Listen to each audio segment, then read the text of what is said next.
we were talking about goodness and the power of goodness. And interestingly enough, sensing I first spoke about this topic when I read an interview with Nicolas Cage and John Travolta after the release of the movie Face Off, where which I never saw, but I understand that they kind of swap brains, and I think one was a good guy, one was a bad guy, and life is so simple, right? Life is so black and white.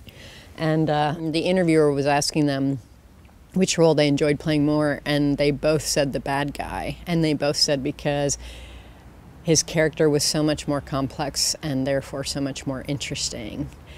And it just really struck me. I thought, wow, the only reason somebody can say that is because, and no, I don't mean to be harsh on them, and I wasn't there, and maybe this isn't what they meant, but I thought we really don't understand what goodness is, because goodness and being good is tremendously complex and a fascinating study. It's just a moment-by-moment conundrum, like, what's the most compassionate way to respond in this moment can sometimes be a very, very perplexing. It's not at all cut and dry, and it's not at all, it might have its kind of goody-goody side to it, but it's not, inherently goody-goody by any means.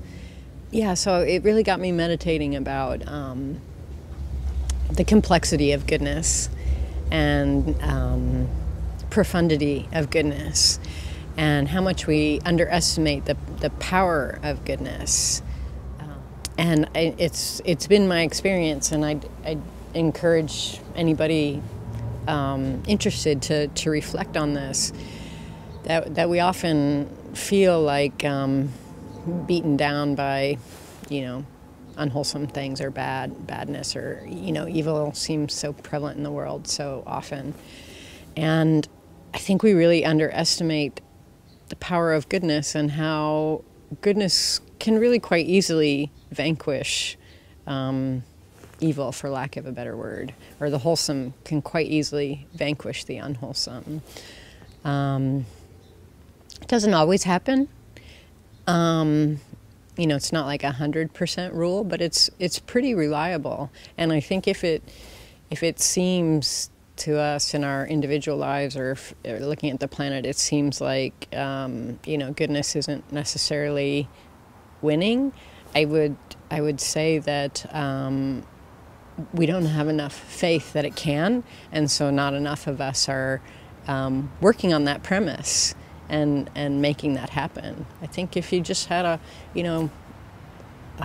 whole bunch of people being like, okay, let's do good, let's sort of sort things out on the planet, I think we could really turn the tide pretty quickly. And in a sense, that's what spiritual practitioners are working towards, is to get as many people as possible working from a place of goodness or wholesomeness. Yeah, to spread more wholesomeness in the world.